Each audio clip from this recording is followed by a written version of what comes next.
Warm welcome to our channel FM Educator. Today our topic is preposition and its kinds. Let's start. Preposition is a word that shows relationship between noun, pronoun and an other word in a sentence. Preposition एक ऐसा word होता है जो कि noun, pronoun या किसी और लफ्ज़ के साथ ताल्लुक़ कायम करता है, उस ताल्लुक़ को ज़ाहिर करता है. For example, the book is on the table. On is here a preposition which has a relationship between book and the table.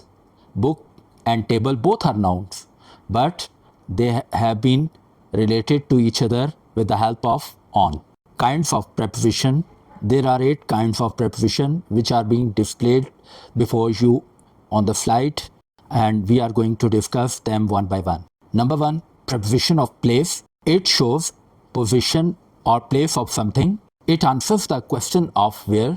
ये preposition of place जो होता है ये किसी भी चीज़ की पोजीशन को या उसकी प्लेस को ज़ाहिर करता है. ये जो चीज़ हो सकती है ये कोई पर्सन भी हो सकता है, कोई भी चीज़ हो सकती है, इस तरह से कोई नाउन हो सकता है.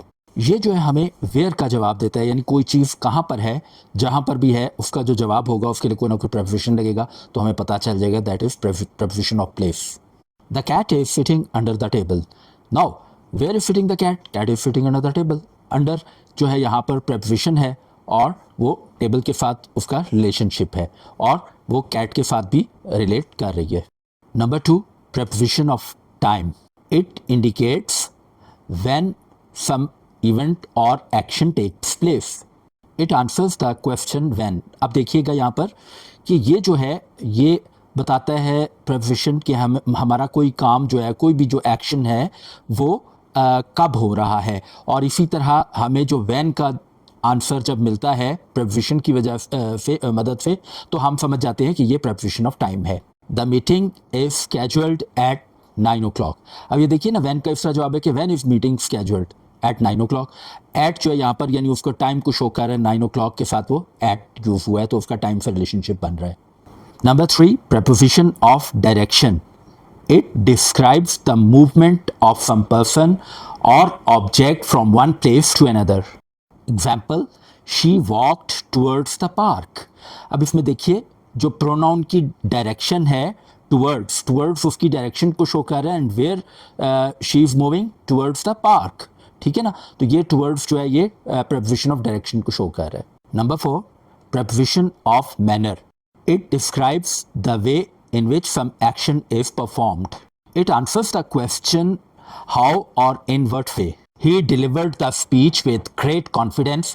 अब आप यहाँ पे देखिए with great confidence, यानी deliverance of speech कैसे हो रही है, in what way हो रही है ना, तो with यहाँ पर आया great confidence कि great confidence से हो रही है, ये उसका manner है, इसलिए हम इसको preposition of manner कहेंगे. Number 5, preposition of cause. It is also called a preposition of reason or purpose. It explains why an action takes place. It answers the question why. She was absent from school because of a severe headache. अब because of यहाँ पर वो बता रहे हैं कि उसकी absent होने की रीज़न क्या है, तो वो है बिकॉज ऑफ, यहाँ पे एज अ preposition लगा और आगे a severe headache. A severe headache उसकी रीज़न है, लेकिन इन दोनों के दरमियान रीज़न और जो एक अफेक्ट हुआ है, जो काम हुआ है, इन दोनों के दरमियान में because of as a preposition of cause लगा है. Number 6, preposition of possession.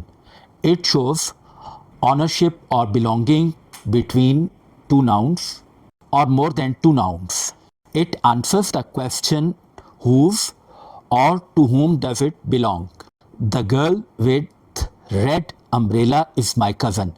अब यहाँ देखो सुर्ख छतरी वाली लड़की जो है वो मेरी कज़न है. अब दोनों में preposition of possession जो है यहाँ पे with आ गया, with red umbrella. अब यहाँ पर हमने देखना है ना कि the girl और वो जो cousin है ये दोनों noun है, ठीक है, तो यहाँ पर जो है with red umbrella जो है ये possession को शो कर रहा है. Number 7, preposition of measure. It shows amount, quantity, degree or extent of something.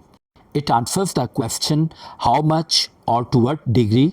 Example, he is taller than his brother by at least 5 centimetres. अब यहाँ पर देखिए कि वो अपने भाई से कम से कम 5 सेंटीमीटर लंबा है। अब यहाँ पर जो है ये 5 सेंटीमीटर बाय जो लगा है यहाँ पे बाय 5 सेंटीमीटर, बेसिकली ये प्रेपोजिशन ऑफ मेजर है, ठीक है, क्योंकि यहाँ मेजरमेंट हो रही है कि कितने सेंटीमीटर वो लंबा है, तो इसकी डिग्री बयान की जा रही है, तो इसलिए हम इसको प्रेपोजिशन ऑफ मेजर कहेंगे। Number 8, compound preposition. It consists of 2 or more words which function as a single preposition.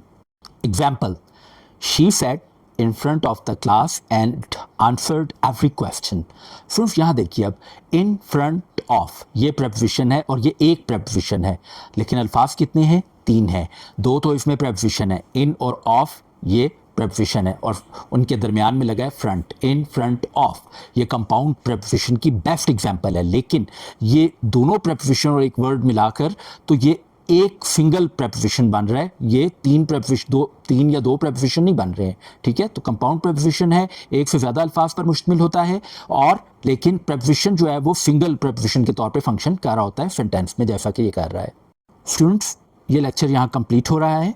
आपके सामने प्रैक्टिस एक्सरसाइजेस डिस्प्ले की जा रही हैं। पहली प्रैक्टिस एक्सरसाइज में आपने आइडेंटिफाई करना है कि इसमें कौन सी टाइप ऑफ प्रेपोजिशन जो है वो यूज़ हो रही है या इसी तरह से जो दूसरी एक्सरसाइज है उसमें फिल इन द ब्लैंक्स हैं, और आपने वहाँ पर अप्रोप्रिएट सूटेबल जो प्रेपोजिशन है वो लगाना है। लेकिन ज़ाहिर है ये एक्सरसाइजेस आप तब सॉल्व कर सकते हैं जब आप ऊपर दी गई डेफिनेशंस को अच्छी तरह समझेंगे, एग्जाम्पल्स को देखेंगे। एक एक एग्जाम्पल आपके सामने एक्सप्लेन की गई और दूसरी एग्जाम्पल इसलिए छोड़ी गई है कि आप खुद अपने विजन से उसको जो है वो सोचिए और देखिए कि वो एग्जाम्पल किस तरह से जो दी गई डेफिनेशन है उस पर पूरा उतर रही है।